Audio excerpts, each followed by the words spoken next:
What's good, party people? Daryl D back at you with another comic haul video.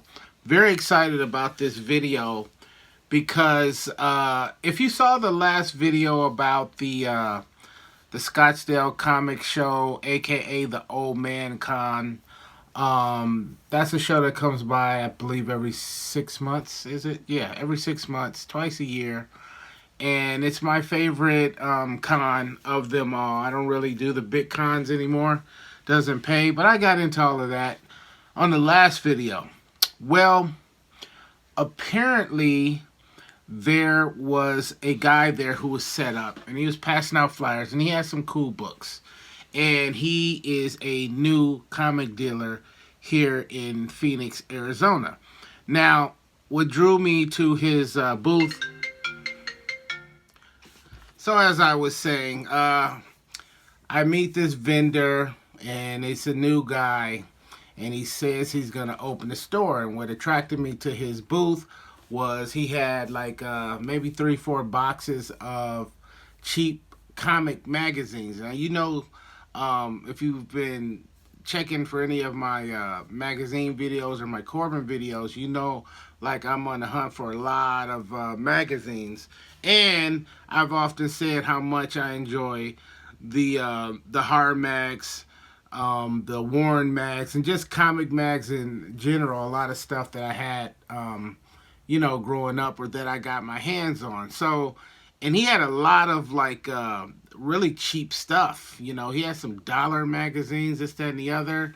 And so I'm talking to him, and he gives me this flyer.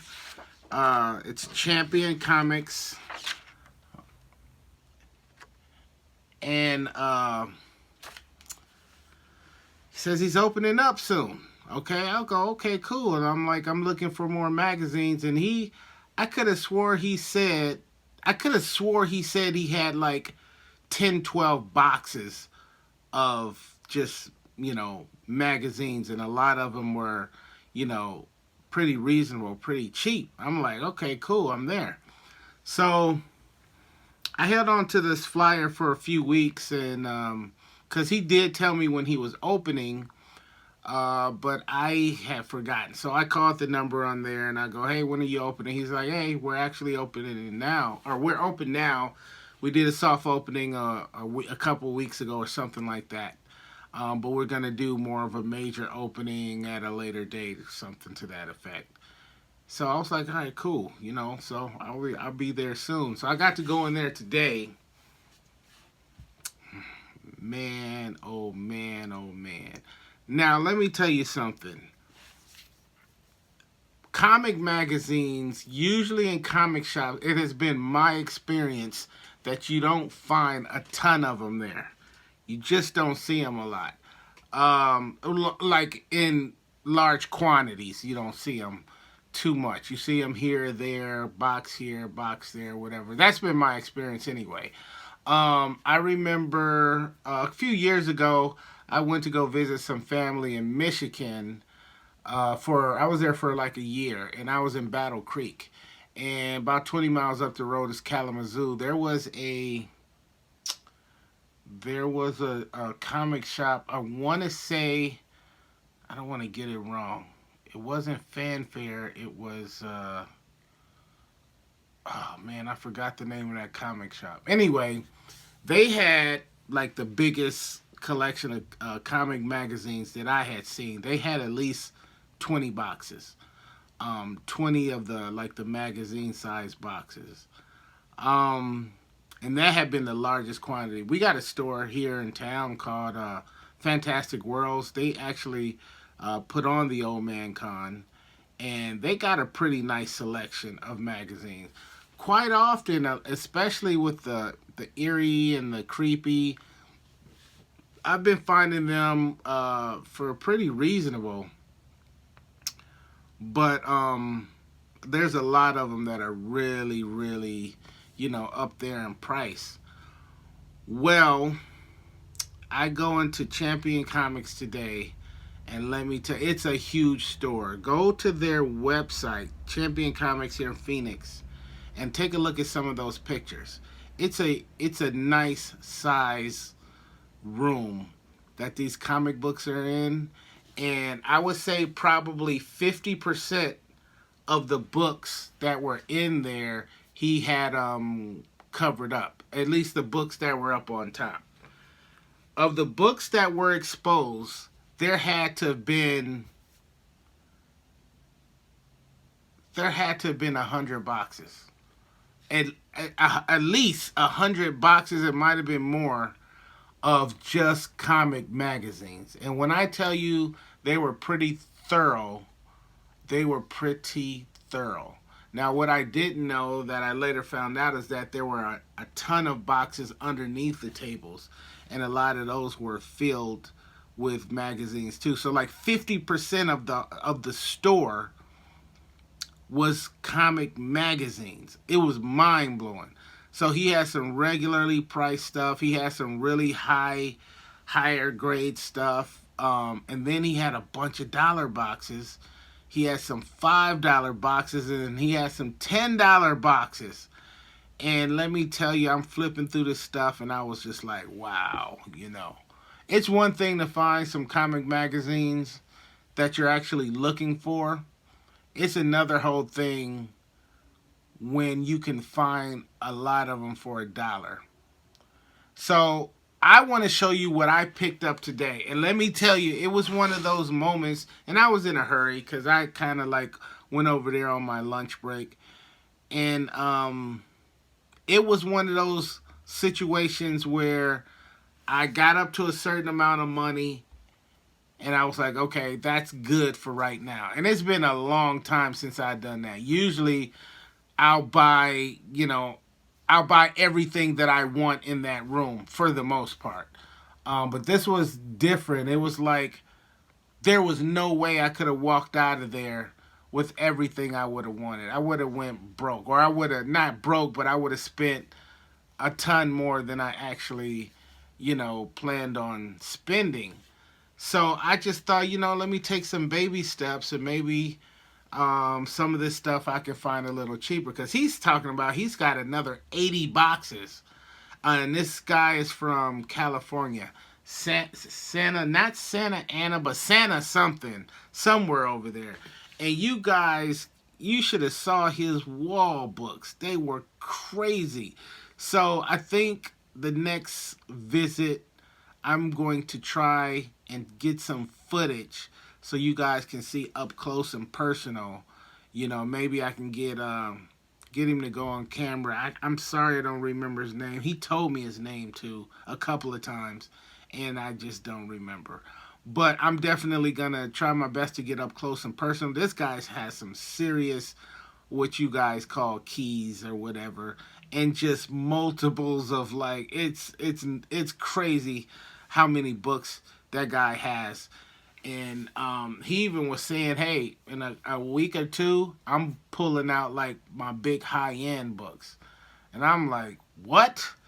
I was like, man, I don't even want to see those. Because he had like $2,000 books on the wall, $4,000 books, tons of $300, $400, $500, $600 books. And I mean like multiple copies. I saw multiple copies of, I'm not even going to try to remember all of these numbers, because I know a lot of comic guys, you give them a comic in the number and the issue number, and they're like, oh, that's this one, blah blah blah, that's this key. Well, I'm not gonna do all that, but hopefully next time we talk about this place, I'll have some footage for you, and then you can see for yourself. It is definitely a great addition to the Phoenix comic scene, and all he does is old books. That's it, from the 50s to like the 80s, for the most part. I didn't see any new books in there, and this is the kind of store that I love, that I absolutely love.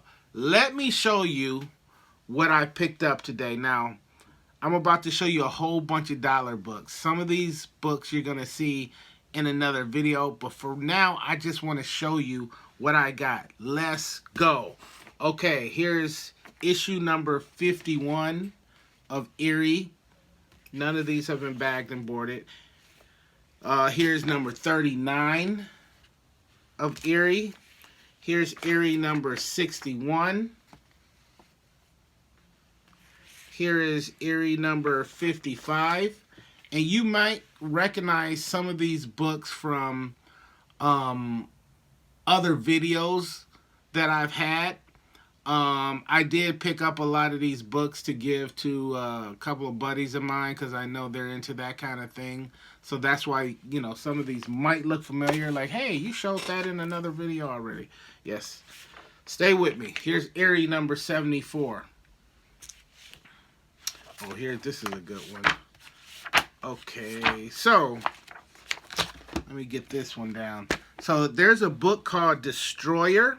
That's a Marvel magazine book. It's basically about this martial artist master, and he lives somewhere, someplace. But the United States Army needs his help. And then they kind of pair him with this guy who is the Destroyer, I guess. And he's like a American, like a wayward type of, he's like a wayward type of James Bond dude. He's like, that kind of character minus the sophistication and the coolness. He's just like a sort of a loose cannon. And the army is basically making him pay off some debt by using his skills to accomplish whatever they're trying to accomplish. Anyway, I picked up a copy of this a long time ago, and I really enjoyed it.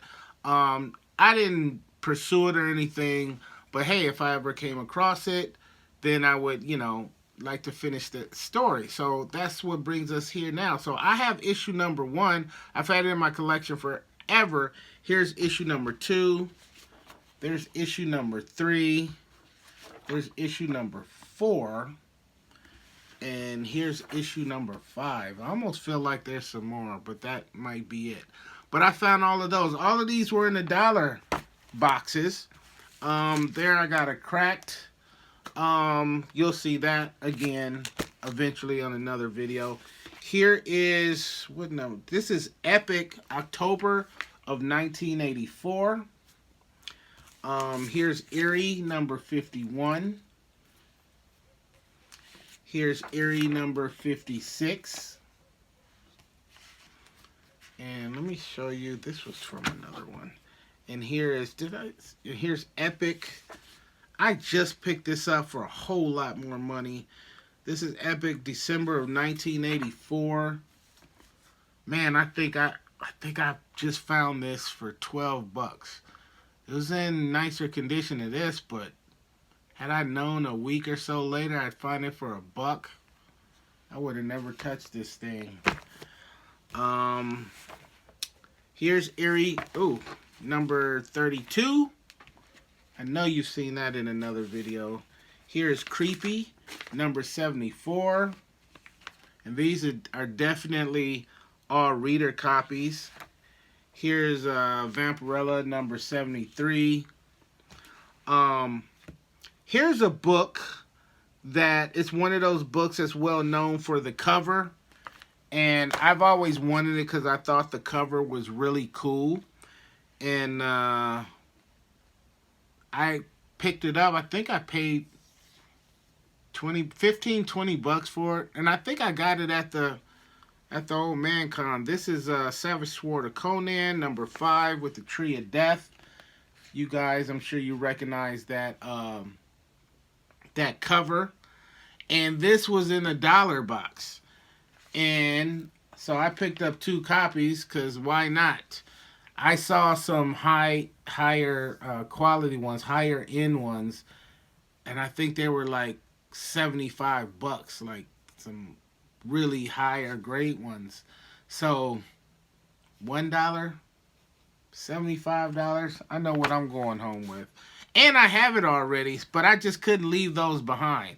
And let me tell you, he probably had like 50 copies of that. Yeah, for real. So, here's one of my favorite magazines that used to come come across as a kid. This is the Rampaging Hulk number 7. Now, for years and years, because I've been collecting Hulk magazine, I was collecting it a long time ago. And I thought for years and years up until recently that I had the whole run. Turns out I don't. I'm missing quite a few of them. I don't know where I got that idea from. So I took a chance and I picked up a couple of these, not knowing if those were the issues that I was actually missing. But I tried to pick up a few that I didn't quite recognize or wasn't super familiar with the covers. If I have those, no problem. It was a buck. I'll pass them along. But hopefully, and there was no shortage of them. I mean, there was tons of these things in there. So it's just a short matter of time before that run is completely done. Let's see. Here's Eerie number 54. Here's a cool, crazy magazine. What? Number 3. Wow. Number 3 with the really cool Clint Eastwood cover on it, you know. Let's see. I want to make sure I do this right. Let's see.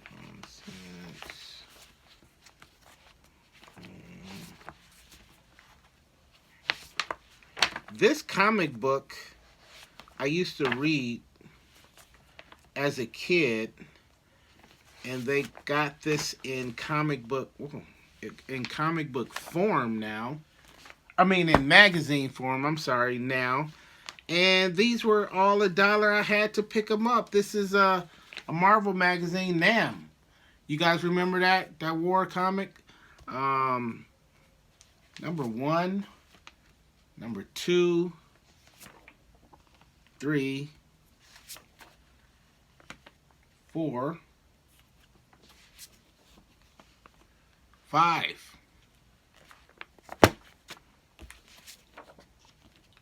6, 7,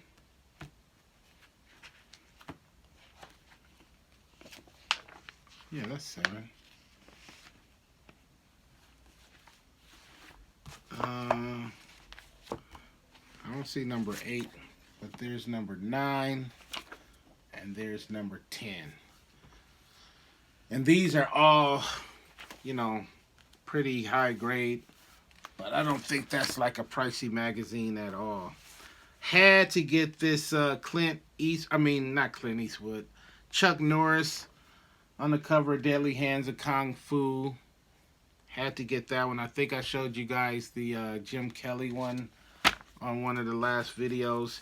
Here's another Hulk. This is issue number 14. And then here's issue number 9 of the Hulk. And then we are back to Destroyer. I knew I had more. There's issue number 6. Issue number 7, 8, and 9. So these were all $1 a piece. Loving every minute of that. So then I started looking through some of the ones that were the higher grade ones, just to see what was in there. Some of them were priced. I don't know if, because there was like different price tags on a lot of them. So I don't know if those were the accurate prices, but these were definitely, some of the higher end stuff. When I first got into the store, well, let me get to that one later. So I went through there, and here's where, these were a couple. Actually, let me back up a little bit. After I got all of the dollar ones, then I went into the $5 and $10 books. This is what I pulled out of the $5 books. This is Creepy, number 54. And here's Eerie, number 43. Am I saying that right? Yeah, Eerie, number 43. So those two I paid $5 a piece for. And then I started going through some of the other stuff. I came across a book that I've been looking for forever, but every time I would see it, I never see it in stores. This is the first time I've ever seen it in a comic shop, but then online it just was a little bit more than I wanted to pay for.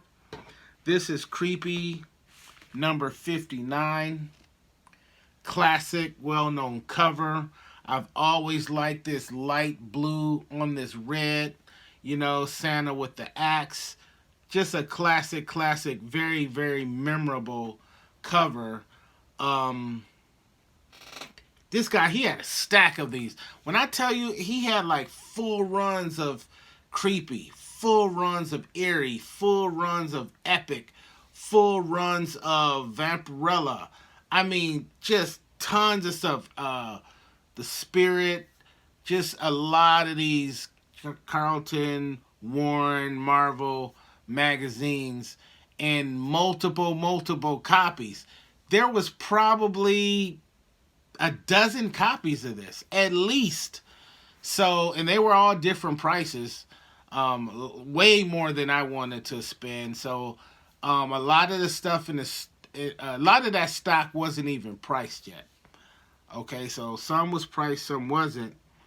So I just grabbed one of the ones that was loose. It wasn't bagged or boarded, and I asked him how much that was. He looked it up, this, that, and the other thing. Gave me that for $1. Wow. Wow. So that was great. And then one of the first magazines I found soon after I walked in there and started pulling stuff out, I pulled out this magazine, and he looked at it, he priced it. A lot of these magazines are on my list. Like, I got to check a lot of these off now just to get caught up on what I need and what I have. This was one that was definitely on my list. I wanted this. This is Comics International, number 5. Quite often a very, very pricey book. Well, pricey to me. When I say pricey, that could mean anywhere from 15, 20, 30, 40, 50, 60 bucks. Anywhere in that realm for the most part. And like I said, quite often I'm not looking to spend a ton of money on these magazines. So I've been scoring with the $4 or $5 $1 to $5 range, $1 to $8 range on a lot of these comic magazines over the last couple years, actually. Last 2 years I've been scoring big time. So he gave me this for $10, which I was more than happy to spend on this book. I don't see it often. This is the first time I've seen it in a shop ever, because like I keep saying, you don't see a ton of magazines. Well, this guy's got a ton of magazines.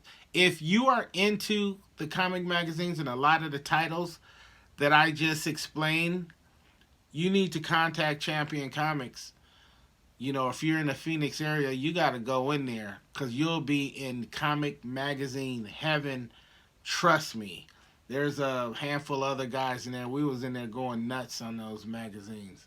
And this is definitely a high-end store. If you're looking for those super early issues of whatever Marvel, DC book, this guy, he's got volume. He's got a lot of stuff. You know, come with your wallet ready. You understand? Or you can dig in them cheap books like Daryl D does. So, very happy. I told this dude, yo, you the new king of AZ, as far as I'm concerned, for the stuff that I like and the stuff that I'm looking for currently at the moment. Nobody's touching this guy. And those are big words, because we got some great stores here, and a lot of stores here. Well, quite a few. And so those are pretty big words for me to say. But for right now, I'm crowning Champion Comics king for the moment. All right? Thank you guys for watching. I hope to see you real soon with some video footage of this place. And until then, we'll see you next time. This is Daryl D signing off. Peace and love.